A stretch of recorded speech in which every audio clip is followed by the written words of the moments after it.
Day in my life, asa pa ningon? Ubani ko ninyo mula karon.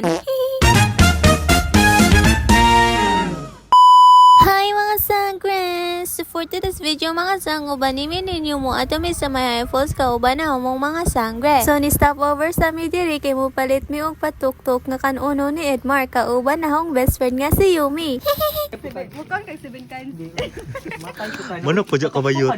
So namalit na sila diri og patuktok nga dadonon sa Mayay Falls. Ug pag-abutan mo dito wa mi kabalo nga naa day entrance 20 pesos ug wala na mi kwarta kay gihurot nila og palit og patuktok. Aron di halata nga wa mi kwarta nagstorya sila diri nga naa mi gihuwat ka uban bisan wa si I.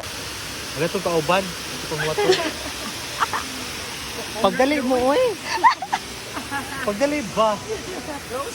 Ug mauto nakasudag gihapon mi kay gitagaan ni Jomar si ate og malunggay pandesal. Salamat te ay sa malunggay pandesal kay tungod nimo nakasud mi. So nagligo-ligo na sila diri kay basin magbago ang hunahuna ni ate pa intenson mi. Wow!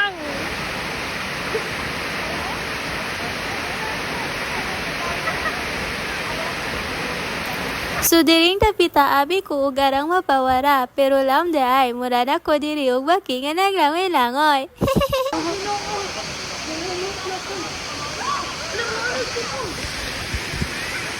So pag gumana mo og ligo mga to na pud mi sa tubod kay mahinaw-naw na pud mi kay ang duha ka sangre nangatol. So diring dapita naglalis ni sila kay ipa 4 kuno bisa dili 4 ang tawag murag tala. 4. Sana 4 bay. 4. Saan? Highest. Joey, ang mahayag. One. Tutok. No. Tapos yung more. So ingani na daay kanindo tagagyanan padung sa Mayahay Falls. Sa una di paniingani rapid pani katong sa una pud nga sa duwa ra ka masakitan. So naa na pud mi diri sa tubod sa barangay Agbanga kay mahinaw na pud mi kay ang duha ka kabaw na ngatol. So diri ra mi kutob kay mo transform kuno ni sila og sirena. Thanks for watching. Bye bye. Sorry. Love you. Mwah.